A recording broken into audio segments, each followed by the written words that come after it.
ரட்சிக்கப்பட்டு பிதாவாகிய தேவனுக்கும் கிறிஸ்துவுக்கும் உரிய ரகசியத்தை அறிந்து கொள்ளுகிற உணர்வின் பூரண நிச்சயத்தினுடைய எல்லா ஐஸ்வர்யத்திற்கும் உரியவர்களாக வேண்டும் என்றே இப்படி விரும்புகிறேன். பாருங்க, அதாவது அந்த பூரண அறிவு, அந்த பரிசுத்தத்தை குறித்து பிதாவாகிய தேவனும் குமாரனாகிய இயேசு கிறிஸ்து நமக்கு கொடுக்கிறதான, சபைக்கு கொடுக்கிறதான அந்த பரிசுத்தத்தை குறித்து பூரண அறிவு வரணும். பூரண அறிவு வந்து அந்த பூரண வளர்ச்சிக்கு ஏற்றபடி நாம் நடந்து கொள்ள வேண்டும். அப்போதான் அந்த பூரண அறிவு வந்தாதான் நாம் அதற்கு பாத்திரவான்களாக நடந்து கொள்ளணும். அரைகுறையா நம்ம தெரிஞ்சு முடியாது. அதை நம்ம வந்து பேர் கிறிஸ்தவர்களுக்கு நீங்கள் பேச போனீங்கன்னா அவங்களுக்கு அரைகுறை அறிவினால நம்ம சொல்றது அவங்களுக்கு சரியா விளங்கா. அவர்களுக்கு நாம் வேதத்தை சரியாக கற்றுக் கொடுக்க வேண்டியவர்களாக இருக்கிறோம். பூரண அறிவுக்குள்ளே அவர்களை நடத்த வேண்டியவர்களாக இருக்கிறோம். ஏதோ கிறிஸ்தவர்களாக இருக்கிறாங்க, ஏதோ அவங்க சபையில் என்னத்தை சொல்கிறாங்களோ அதையே செய்கிறாங்க. அந்த பூரண அறிவு வரவில்லை. அதனால தான் அதற்கேற்ற பாத்திரவான்களாக அவர்களால் நடந்து கொள்ள முடியவில்லை. இந்த பூரண அறிவு வரும் பொழுதுதான் அந்த பாத்திரவான்களாக நாம் நடந்து கொள்ள. பிலிப்பியர் 2:5 வாசிங்க. கிறிஸ்து இயேசுவில் இருந்த சிந்தையே உங்களிலும் இருக்க கடவுது. கிறிஸ்து இயேசுவினுடைய சிந்தை நமக்கு வரணும். அதான் பூரண வளர்ச்சி. கிறிஸ்து இயேசுவை போல வளரணும்னு சொன்னா அதுக்கு என்ன அர்த்தம்? அவர் வச்சிருந்த நீளமான முடி, அவர் வச்சிருந்த தாடி, இப்படி எல்லாம் வச்சுட்டு அவரை மாதிரி ஒரு காவி உடை போட்டுக்கலாம், இல்லை வெள்ளை உடை போட்டுக்கலாம், இல்லை அவரை மாதிரி ஒயிட் அண்ட் ரெட்ல இப்போ பிக்சர் எல்லாம் காட்டுறாங்க, ஃபோட்டோலாம் காட்டுறாங்க. இயேசுநாதர் ஃபோட்டோவை காட்டி வெள்ளையும் சிகப்பும் 2 கலரில் ட்ரெஸ்ஸு அங்கியெல்லாம் காட்டுறாங்க. அந்த மாதிரி அங்கி போட்டு அவர் மாதிரி வளர்றதா இல்லை. அவருடைய சிந்தை நமக்குள்ளே வரணும். கிறிஸ்துவின் சிந்தை நமக்குள்ளே வரணும். அப்போதான் கிறிஸ்துவனுடைய பூர்ண சிந்தை, கிறிஸ்து எப்படிலாம் யோசிப்பார், என்னெல்லாம் செய்வார், அந்த சிந்தை நமக்கு வர வேண்டும். அதுதான் பூரண வளர்ச்சி. அது மாத்திரமல்ல, இங்கே எபேசியர் 3வது அதிகாரத்திலே கூட நீங்க 18-19 வசனத்தை வாசித்து பாருங்க. சகல பரிசுத்தவான்களோடும் கூட கிறிஸ்துவனுடைய அன்பின் அகலமும் நீளமும் ஆழமும் உயரமும் இன்னதென்று உணர்ந்து அறிவிக்கட்டாத அந்த அன்பை அறிந்து கொள்ள வல்லவர்களாகவும் தேவனுடைய சகல பரிபூரணத்தாலும் நிறையப்படவும் அவர் தமது மகிமையுடைய ஐஸ்வர்யத்தின்படியே உங்களுக்கு அனுக்கிரகம் பண்ண வேண்டும் என்று வேண்டிக் கொள்கிறேன். ஸ்தோத்திரம். பாருங்க, அறிவு கெட்டாதவருடைய அன்பை அறிந்து கொள்ள வல்லவர்களாகணும். தேவனுடைய சகல பரிபூர்ணத்தாலும் நிரப்பப்படணும். அவர் தமது மகிமையினுடைய ஐஸ்வர்யத்தின்படியே உங்களுக்கு அனுகிரகம் பண்ண வேண்டும் என்று வேண்டிக் கொள்கிறேன்னு சொல்றார். அதாவது இங்கே 11வது வசனத்துல 12வது வசனத்துல வாசிங்க. இங்க 4:12 பரிசுத்தவான்கள் சீர் பொருந்தும் பொருட்டு, சரியா கவனிங்க, பரிசுத்தவான்கள் சீர் பொருந்தும் பொருட்டு சுவிசேஷ ஊழியத்தின் வேலைக்காகவும், சுவிசேஷ ஊழியத்தின் வேலைக்காக கிறிஸ்துவின் சரீரமாகிய சபையானது பக்தி விருத்தி அடைவதற்காகவும். பக்தி விருத்தி அடையணும். நமக்கு பக்தி இருக்கிறது, அந்த பக்தி அப்படியே இருக்கக்கூடாது. நாளுக்கு நாள் அந்த பக்தி என்ன ஆகணும்? விருத்தி அடையணும். உங்களுக்கு இருக்கிற பக்தி அப்படியே இருந்தீங்கன்னா நாளுக்கு நாள் அது அப்படியே அணைஞ்சி போகுமே தவிர, அதை நீங்கள் விருத்தி அடைவதற்காக நீங்க ஏதாவது செய்தீங்கன்னா தான் அந்த அனல் இன்னும். இப்போ உங்களுக்கு தெரியும், என்ன சொல்றது, கோல் நெருப்பு கட்டி அது நெருப்பு இருந்துச்சுன்னா அதை வந்து நீங்கள் விசிறும் போது தான் அது என்ன ஆகுது, இன்னும் நெருப்பு அதிகமாகுது. அதை அப்படியே விட்டுட்டிங்கன்னா அப்படியே அணைஞ்சி ஆஃப் ஆகி அப்படியே அது மேலே சாம்பல் பூத்து போயிடும். ஆனால் அதை நீங்கள் என்ன பண்ணணும், விசிறி அதை இன்னும் அதிகமாக்கணும். இப்போல்லாம் உங்களுக்கு தெரியுமோ தெரியாது, கேஸ் ஸ்டவ் தான் உங்களுக்கு தெரியும். அந்த காலத்தில் அடுப்பு மூட்டி என்ன பண்ணுவாங்க, அதை விசிறி அது என்னென்னமோ பண்ணுவாங்க, ஊதாங்கல்ல போட்டு ஊதுவாங்க. அப்படிலாம் ஊதுனாதான் அது நெருப்பு அதிகமாகும், இல்லைன்னா அது அப்படியே அணைஞ்சு போகும். அதே மாதிரி இப்போது இஸ்திரி போடுறாங்களே, அயன் போடுறாங்களே, அவங்க அந்த நெருப்பெல்லாம் என்ன பண்ணுறாங்க, நெருப்பை மூட்டி அது இன்னும் அதிகமாகிறதுக்கு என்ன பண்ணுறாங்க, விசிறி அதை அதிகமாக்குறாங்க. அப்படியே விட்டுட்டா அது அணைஞ்சு போகும். இங்கே என்ன சொல்கிறாரு, பக்தி விருத்தி அடையணும். பரிசுத்தவான்கள் சீர் பொருந்தி சுவிசேஷ ஊழியம் செய்யும்படியாக அந்த வேலைக்காக கிறிஸ்துவின் சரீரமாகிய சபை பக்தி விருத்தி உங்களுக்கு பக்தி விருத்தி அடைந்தாதான் நீங்க ஊழியம் செய்ய முடியும். பக்தி விருத்தி அடையலைன்னா நம்ம அப்படியே தான் ஒரே ஸ்டாக்னண்டா தான் இருக்கும். பக்தி விருத்தி அடையணும். அந்த பக்தி விருத்தி அடைவதற்காக தான் இங்க முந்தின அதிகாரத்துல மூன்றாவது அதிகாரத்துல 19வது வசனத்தை சொல்றாரு, அறிவு கெட்டாத கிறிஸ்துனுடைய அன்பை அறிந்து கொள்ள, அதனுடைய ஆழம் நீளம் அகலம் 3 dimensional லவ், அதை நாம் அறிந்து கொள்ளும்படியாக வல்லவர்களாக நாம் அந்த பரிபூர்ணத்தை நோக்கி நாம் செல்ல வேண்டும். அல்லேலூயா, கர்த்தருக்கு ஸ்தோத்திரம். ஆகவே நாம் பூரண வளர்ச்சிக்கு ஏற்ற அழைப்பை, நம்முடைய அழைப்பை நாம் நிறைவேற்ற வேண்டும் என்று சொன்னால், பூரண வளர்ச்சி நாம் அடையணும்னு சொன்னா அந்த பூர்ணமான அன்பை நாம் அறிந்து கொள்ள வல்லவர்களாக இருக்க வேண்டும். இப்ப நம்ம வளர்றோமா இல்லையா என்பது, நம்முடைய வளர்ச்சி நம்ம கிரியையில வெளிப்படும், நம்முடைய ஆக்ஷன்ல தான் அது வெளிப்படும். நம்ம வளர்றோமா இல்லையா, அப்படியே இருக்கிறோமா, என்ன டெஸ்ட், அதுக்கு என்ன லிட்மஸ் டெஸ்ட், என்ன நம்முடைய வளர்ச்சி பார்க்கும் பொழுது நம்முடைய கிரியையிலே அது வெளிப்படும். நான் வளர்ந்துருக்கிறேன்னா இல்லையா. மத்தேயு 12வது அதிகாரத்தில் 33வது வசனத்தை வாசிங்க. மரம் நல்லதென்றால் அதன் கனியும் நல்லதென்று சொல்லுங்கள், மரம் கெட்டதென்றால் அதன் கனியும் கெட்டதென்று சொல்லுங்கள். மரமானது அதன் கனியினால் அறியப்படும். மரமானது அதன் கனியினால தான் அறியப்படும். நல்ல மரம்னா நல்ல கனி கொடுக்கும், விஷ மரம்னா விஷ கனியை கொடுக்கும். அதனால அந்தந்த மரம் அதனுடைய கனியினால தெரியப்படும். ஒவ்வொரு மனுஷனும் அவனுடைய கிரியினாலே அறிந்து கொள்ளப்படுவான். விசுவாசிகளாகிய நாம் எவ்வளவு தூரம் வளர்ந்திருக்கிறோம் என்பது நம்முடைய கிரியையினாலே வெளிப்படும். கர்த்தருக்காக, தேவனுடைய ராஜ்யத்திற்காக எவ்வளவு தூரம் நம்ம கிரியை இருக்கிறதோ அதன் மூலமாக எவ்வளவு தூரம் நாம் வளர்ந்திருக்கிறோம். நம்முடைய வாழ்க்கையிலே நம் கர்த்தர் இங்கே பாருங்க 2வது வசனத்தில் என்ன சொல்றாரு, மிகுந்த மனத்தாழ்மையும் சாந்தமும் நீடிய பொறுமையும் உடையவர்களாய் அன்பினால் ஒருவரை ஒருவர் தாங்கி, இந்த காரியங்கள் எல்லாம் நம்முடைய கிரியையில வெளியே வர்றது. இந்த கிரியையில வெளிவரும் பொழுதுதான் நாம் எவ்வளவு தூரம் வளர்ந்திருக்கிறோம் என்பது நமக்கு தெரியும். மத்தேயு 7வது அதிகாரத்தில் 20வது வசனத்தை கூட வாசிங்க. ஆதலால் அவருடைய கனிகளினாலே அவர்களை அறிவீர்கள். கனிகளினாலே அவர்களை அறிவீர்கள் என்று மீண்டும் இங்கே ஆண்டவர் சொல்லி இருக்கிறார். நம்முடைய கிரியையினாலே நாம் அறியப்படுகிறோம். ஆகவே பிரியமானவர்களே, நம்ம என்ன செய்யணும், கர்த்தர் என்ன சொல்றாரு, நம்முடைய கிரியையினாலே நாம் அறிவோம் என்று சொல்லும் பொழுது மரத்துக்கிட்ட வந்து, அத்தி மரத்துக்கிட்ட வந்து கனி இருக்கான்னு அவர் பார்க்கிறார் இல்லையா. பிரியமானவர்கள், இந்த காலை வேளையிலே கர்த்தர் நாம் ஒவ்வொருவரையும் அழைத்திருக்கிறார். அழைத்தவர் உண்மையுள்ளவர். அதற்கு வேண்டிய உரம் போடுவார், தண்ணி ஊற்றுவார், எல்லாம் செய்வார். ஆனால் நாம் வளரணும், நாம் கனி கொடுக்கணும். நம்மை பேர் சொல்லி அழைத்திருக்கிறார். எத்தனை பேர் இன்றைக்கு நான் கனி கொடுக்க விருப்பமாக இருக்கிறேன்னு சொல்றீங்க? ஹல்லேலூயா. எத்தனை பேர் நமக்கு கர்த்தருக்கு நான் கனி கொடுக்கணும், நான் வளரணும், என்னுடைய வளர்ச்சி என்னுடைய ஆக்ஷனில் தெரியணும் என்று இருதயத்திற்குள்ளே வாஞ்சிக்கிறீர்கள்? கர்த்தர் உங்களை பேர் சொல்லி அழைத்திருக்கிறார், பேர் சொல்லி நம்மை தெரிந்தெடுத்திருக்கிறார். நம்ம என்ன சொல்லணும், நாம் கர்த்தருக்கு சொந்தம், அவருக்கு அடிமை. ஃபுல்லாக சரண்டர் பண்ணுங்க. ஃபுல்லாக அவருக்கு நாம் சரண்டர் பண்ணும் பொழுது அவர் எடுத்து நம்மை பயன்படுத்துவார். அவருக்கு பாதி, எனக்கு பாதி. அவர் கொஞ்சம், அவருக்கு நம்ம வாழ்க்கையில் அவருக்கு முழுமையான உரிமை நாம் கொடுக்கலன்னு சொன்னால் நம்ம எடுத்து எப்படி அவர் பயன்படுத்த முடியும்? நீங்கள் சொல்லுங்க, நீர் என் சொந்தம், நான் உமது அடிமை, என்னை தெரிந்தெடுத்தீரே. இந்த உலகம் என்னை பகைக்கலாம், ஆனாலும் கூட நீர் என் மேல் அன்பு கூறுகிறதுனாலே நான் உமக்கு அடிமை என்று சொல்லுங்க. ஒரு அற்புதமான ஒரு பாட்டு ஒன்று நம்முடைய பாட்டு புத்தகத்தில் 61வது பாட்டு. ஒரு 2 சரணத்தை மாத்திரம் பாடலாம். முதல் சரணத்தையும் 3வது சரணத்தையும் மாத்திரம் நாம் பாடலாம். பேர் சொல்லி அழைத்தீர் பரமபிதாவே, பார்தலத்தில் என்னை தெரிந்தெடுத்தீர் என்ற ஒரு அருமையான பாட்டு ஒன்று உண்டு. இதை நாம் பாடி, நீர் என் சொந்தம், நான் உமக்கு அடிமை என்று இன்றைக்கு சொல்லுவோம். கர்த்தருக்கு நாம் சொல்லணும், நம்ம வாயை திறந்து சொல்லணும், நீர் எனக்கு சொந்தம், நான் உமக்கு அடிமை என்று நாம் சொல்லணும். பாடலாமா அந்த பாட்டு? பேர் சொல்லி அழைத்தீர் பரமபிதாவே, பார்தலத்தில் என்னை தெரிந்தெடுத்தீர். நீர் என் சொந்தம், நான் உமது அடிமை. நீர் என் சொந்தம், நான் உமது அடிமை. பேர் சொல்லி அழைத்தீர்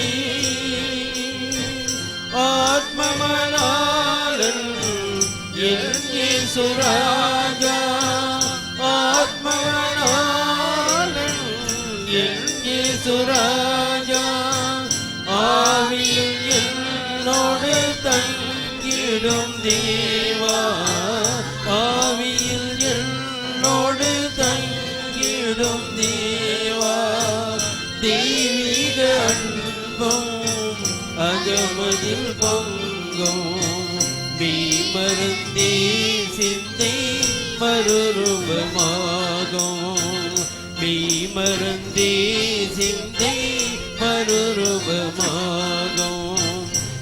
சொல்லி அழைத்தே பரமபிதாவே பாதலத்தில் என்னை தெரிந்தெடுத்தீர் நீர் எங்கள் சொந்தம் நான் உமதடிமை நீர் எங்கள் சொந்தம் நான் உமதடிமை சொல்லி அழைத்தீர் பொல்லா உலகம் நல்லோரை பகைக்கும் பொல்லா உலகம் நல்லோரை பகைக்கும் பண்பு பரிசுத்த வாழ்வையும் தோற்றும் பண்பு பரிசுத்த வாழ்வையும் தோற்றும் தீமை அனுதான் காத்திடுவீரே தம்மையை நம்பினோ அடைக்கலம் நீரே தம்மையை நம்பினோ அடைக்கலம் நீரே சொல்லி அழைத்தே பரமபிதாவே பாதலத்தில் என்னை தெரிந்தெடுத்தீர் நீர் எங்கள் சொந்தம் நான் உமதடிமை நீர் எங்கள் சொந்தம் நான் உமதடிமை சொல்லி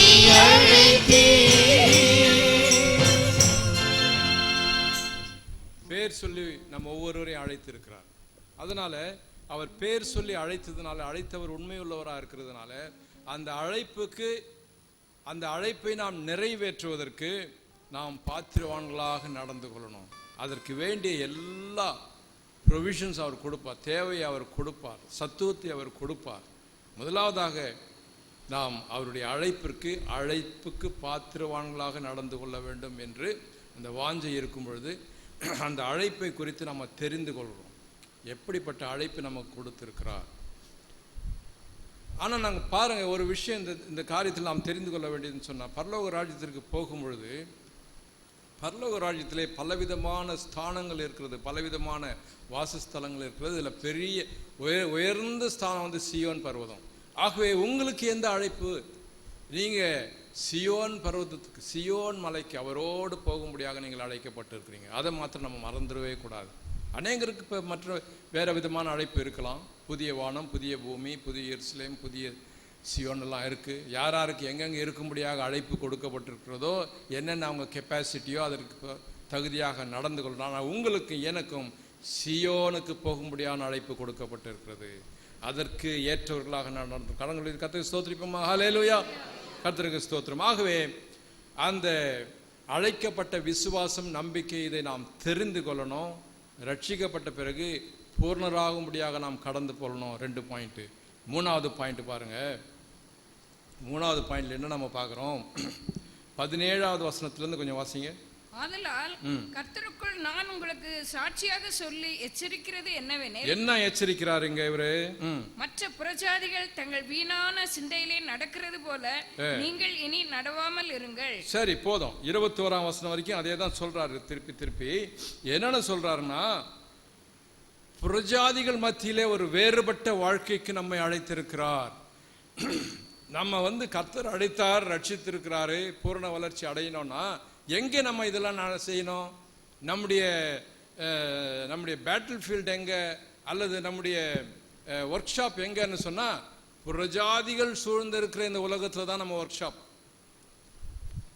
நம்ம தனிப்பட்ட விதத்தில் ஐசோலேட்டடாக நம்ம வச்சு நீங்கள் வளருங்க அப்படின்னு சொல்ல, சபைக்குள்ளே வரும்போது தான் நம்ம தனிப்பட்டவர்களாக இருக்கிறோம். வெளியே போன பிறகு எங்கே இருக்கிறோம்? புறஜாதிகள் மத்தியில தான் நம்ம இருக்கிறோம். ஆகவே இந்த புறஜாதிகள் மத்தியிலே நம்மை ஒரு வேறுபட்ட வாழ்க்கைக்காக நம்மை அழைத்திருக்கிறார். புறஜாதிகள் மத்தியிலே அவர்கள் வீணராக நடக்கிறார்கள். அப்படிப்பட்டவர்கள் மத்தியிலே நீங்க வேறுபட்டவர்களாக நீங்கள் நடக்க வேண்டும். அதற்காகத்தான் உங்களை அழைத்திருக்கிறார். அந்த அழைப்புக்கு பாத்திரவான்களாக நீங்க நடக்க.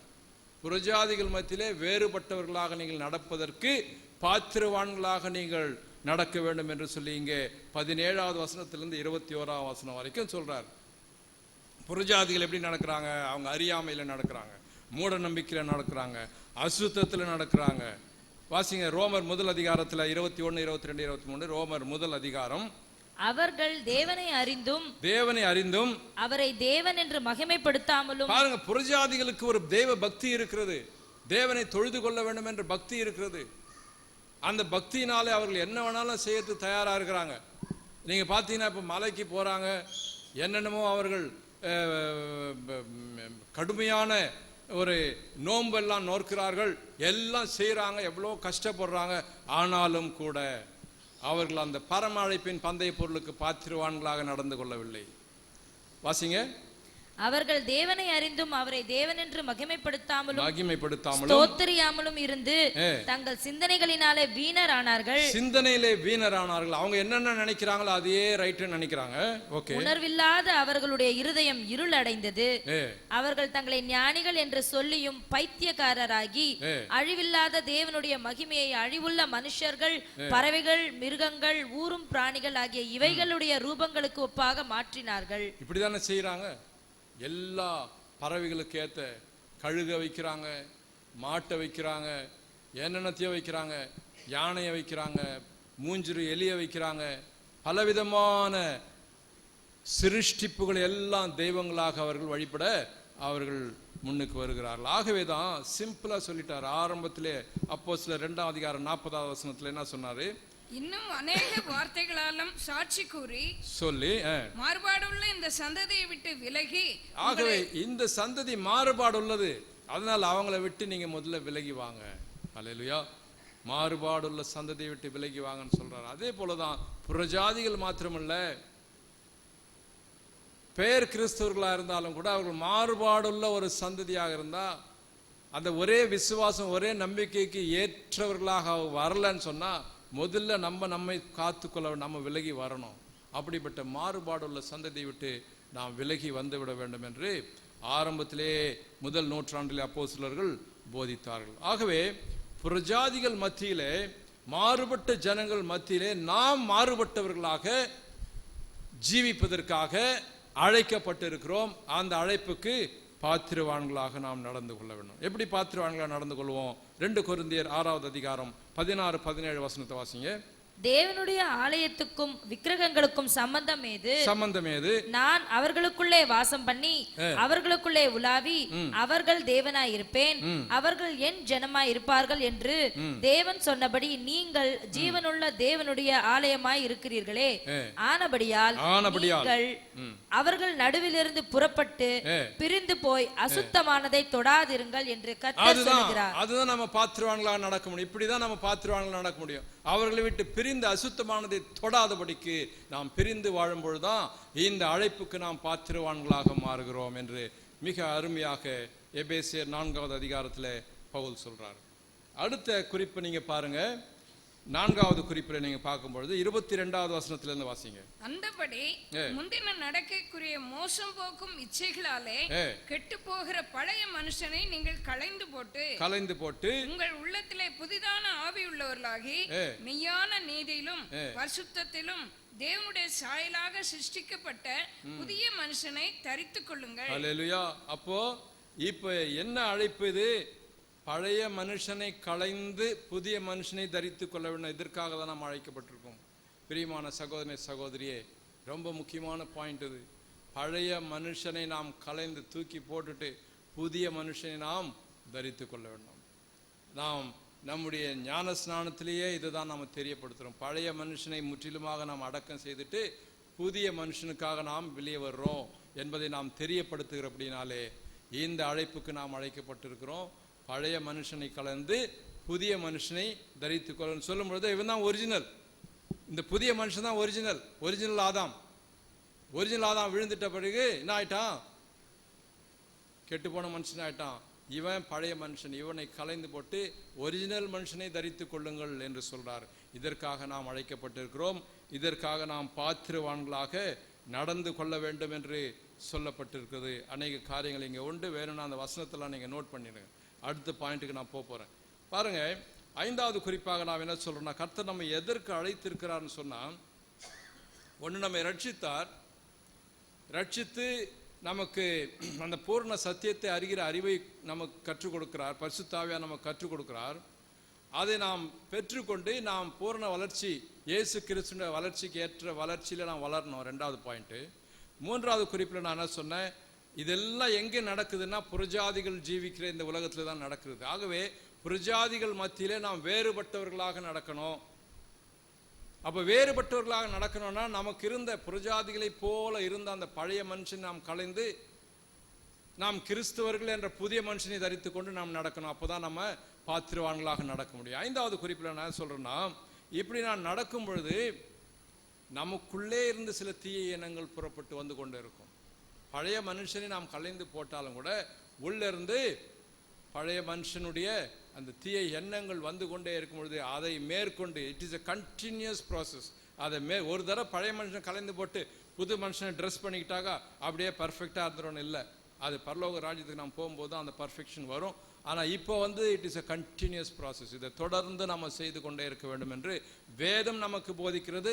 இதுதான் உண்மை, இதுதான் சத்தியம். அப்படி இல்லைன்னு சொன்னால் அது நம்ம சம்திங் ராங், ஏதோ நம்ம புரியாமல் பேசுகிறோன்னு அர்த்தம். ஆகவே நமக்குள்ளிருந்து புறப்படுகிற தீய எண்ணங்களை அனுதினமும் நாம் மேற்கொண்டு நீதியின் கிரியைகளை செய்யும்படியாக நாம் அழைக்கப்பட்டிருக்கிறோம்.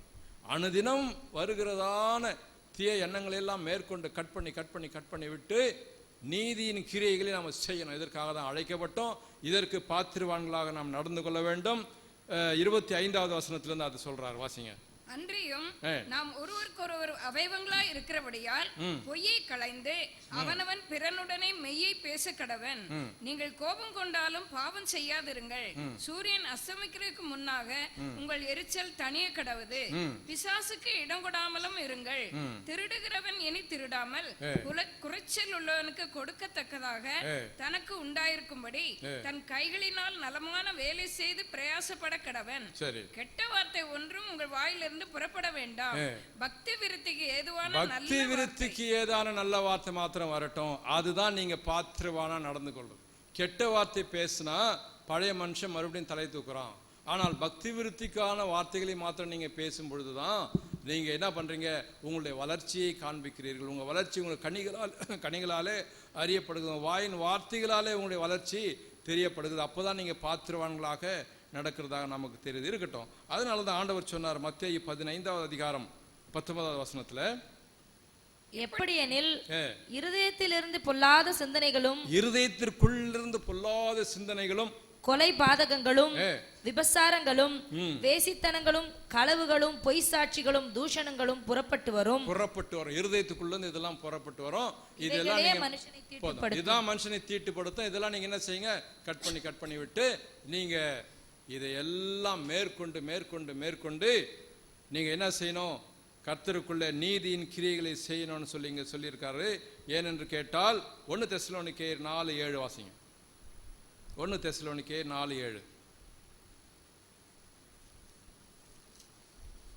தேவன் நம்மை அசுத்தத்திற்கல்ல பரிசுத்தத்திற்கே அழைத்திருக்கிறார். இதுதான் நம்ம அழைப்பு. நம்ம அழைப்பு என்ன, நம்ம பரிசுத்தத்திற்காக அழைக்கப்பட்டிருக்கிறோம். பரிசுத்த நகரத்துக்காக அழைக்கப்பட்டிருக்கிறோம். அதான் நம்ம அழைப்பு. அப்போ பரிசுத்த நகரத்திற்காக அழைக்கப்பட்டிருக்கிறோம். அதற்கு பாத்திரவான்களாக நாம் நடந்து கொள்ள வேண்டும் என்று சொன்னால் கெட்ட வார்த்தை ஒன்றும் வாயிலிருந்து புறப்படாமல் பக்தி விருத்திக்கு ஏதுவான அந்த கனிகளை தான் நமக்கு கொடுக்கணும். கர்த்தருக்கு ஸ்தோத்திரம். ஆகவே நாம் அழைக்கப்பட்ட அழைப்புக்கு இந்த மாதிரியாய் நாம் பாத்திரவான்களாக நடந்து கொள்ள வேண்டும் நம்முடைய வாழ்க்கையிலே என்று சொல்லி விசுவாசிகளாகிய நம்மை மீண்டுமாக எச்சரித்து புத்திமதி சொல்லி நம்மை மறுரூபப்படுத்துகிறார். இந்த வேத வசனங்களாலே அப்போஸ்தலனாகிய பவுல் நம்ம என்ன பண்றாரு, மறுரூபப்படுத்திக்கிட்டே இருக்காரு. மறுரூபமாயிட்டே போகணும். அல்லேலூயா. ஆகவே இது எல்லாம் இந்த 5 குறிப்புகளை நான் சொன்னது பொதுவாக எல்லா கிறிஸ்தவர்களுக்கும் விசுவாசிகளுக்கும் கொடுக்கப்பட்ட பொதுவான அழைப்பு. ஆனா குறிப்பிட்ட அழைப்பு என்று ஒன்று ஒவ்வொருவருக்கும் தனித்தனியாக இருக்கிறது. இந்த குறிப்பிட்ட அழைப்பு என்று நாம் பார்க்கும் பொழுது அடுத்த பாயிண்ட்ல பாருங்க, நான் சொல்றேன். 6வது பாயிண்ட் என்னன்னு சொன்னா, ஒவ்வொருவருக்கும் கொடுக்கப்பட்ட கிருபையின் அளவின்படி நம்ம செயல்படணும். 7வது வசனத்திலிருந்து வாசிங்க. கிறிஸ்துவனுடைய ஈவின் அளவுக்கு தக்கதாக, கிறிஸ்துவனுடைய ஈவின் அளவுக்கு தக்கதாக நம்மில் அவனவனுக்கு கிருபை அளிக்கப்பட்டிருக்கிறது. அவனவனுக்கு கிருபை அளிக்கப்பட்டு, ஒவ்வொருவருக்கும் ஒவ்வொரு கிருபை அளிக்கப்பட்டிருக்கு. நீங்க செய்து நான் செய்ய முடியாது, நான் செய்து நீங்க செய்ய முடியாது. சில பொதுவான காரியங்கள் எல்லாம் செய்யலாம். ஆனால் சில குறிப்பிட்ட காரியங்களை உங்களுக்கு இருக்கிற டேலண்ட் எனக்கு இருக்காது, எனக்கு இருக்கிற டேலண்ட் உங்களுக்கு இருக்காது. இந்த கிருபை அநேக கேட்கறத நான் பார்த்துருக்கிறேன். கர்த்தர் எனக்கு என்ன அழைப்பு வச்சிருக்கிறாரு, எனக்கு என்ன செய்ய சொல்றாரு தெரியல, அதுக்காக ஜெபிங்க அப்படின்னு சொல்லுவாங்க. நல்லதான், ஜெபிக்கலாம். ஆனாலும் கூட கர்த்தர் உங்களை குறிப்பாக எதற்காக அழைத்திருக்கிறாரோ அதை கர்த்தர் உங்களுக்கு வெளிப்படுத்துவார். நம்முடைய உறவு முறை தேவனோடு கர்த்தரோடு இணைந்து இருக்கும் பொழுது அது தானாக வெளிப்படும். உங்களுடைய கிரியை நீங்க என்ன செய்யணும், நீங்க பொதுவாக கொடுக்கப்பட்ட அழைப்புல நீங்க தரித்திருந்து பொதுவாக சக விசுவாசிகளோடு இணைந்து நீங்க அந்த ஊழியத்தை நீங்க செய்யும் பொழுது உங்களுக்காக கொடுக்கப்பட்ட குறிப்பான அந்த அழைப்பு தானாக வெளியே வரும். நீங்க அதை பத்தி ஒரி பண்ண வேண்டிய அவசியமே இல்லை. ஐயோ ஸ்கிராச் பண்ண வேண்டிய, கர்த்தர் என்ன அழைப்பு அழைத்தார், என்ன செய்ய சொல்றாரு, என்ன தெரியல, எனக்கா ஜெபம் பண்ணி தேவையே இல்லை. பொதுவாக கர்த்தர் கொடுத்த அழைப்பை நீங்க நிறைவேற்றி கொண்டே இருங்க. உங்களுக்குள்ளே இருந்து தானா வரும். உங்களை எதில் ஸ்பெஷலைஸ் பண்ணியிருக்காரோ அந்த அழைப்பு தானா வெளியே வரும். அது தானா வெளியே வரும்பொழுது அதற்காக நீங்க இன்னும் பிரயாசப்பட்டு அதை வளர்த்து கொள்ளுங்கள். அந்த வளர்ச்சியிலே நீங்க வாங்க. அதனால் அதை பற்றி நீங்க கவலைப்பட வேண்டிய அவசியமே இல்லை. குறிப்பாக உங்களை எதற்காக அழைத்தாரோ அந்த அழைப்பை அவர் நிறைவேற்றி உங்களுக்கு தெரியப்படுத்தி அதில் பயன்படுத்துவார். Only you need to surrender, only you need to have a will. உங்களுக்கு அந்த வாஞ்சை இருந்தால் போதும். கர்த்தர் அதை அப்படியே வெளிப்படுத்தி, உங்களுடைய தாளந்தை வெளிப்படுத்தி அப்படியே அதை பயன்படுத்துவார். ஹல்லேலூயா, கர்த்தருக்கு ஸ்தோத்திரம் உண்டாகட்டும்.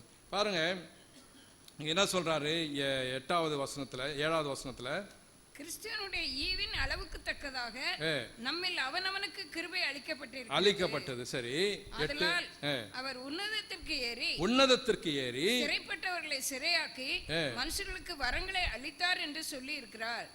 ஏறினார் என்பதனாலே அவர் அதற்கு முன்னே பூமியின் தாழ்விடங்களில் இறங்கினார் என்று விளங்குகிறது அல்லவா? இதை குறித்து சங்கீதக்காரன் சொல்றாரு. சங்கீதம் நம்ம வாசித்த 68வது சங்கீதம் 18வது வசனத்தை வாசிங்க. தேவரீர் உன்னதத்திற்கு ஏறி சிறைப்பட்டவர்களை சிறையாக்கி கொண்டு போனீர். சரி, தேவனாகிய கர்த்தர் மனுஷருக்குள் வாசம் பண்ணும் பொருட்டு துரோகிகளாகிய மனுஷர்களுக்காகவும் வரங்களை பெற்றுக்கொண்டீர். நமக்காக நாம் துரோகிகளாயிட்டோம். ஒரு காலகட்டத்தில் துரோகிகளாக இருந்தோம். ஆனால் கர்த்தர் நம்மை ரட்சித்து அவருக்கு சொந்த ஜனங்களாக மாற்றி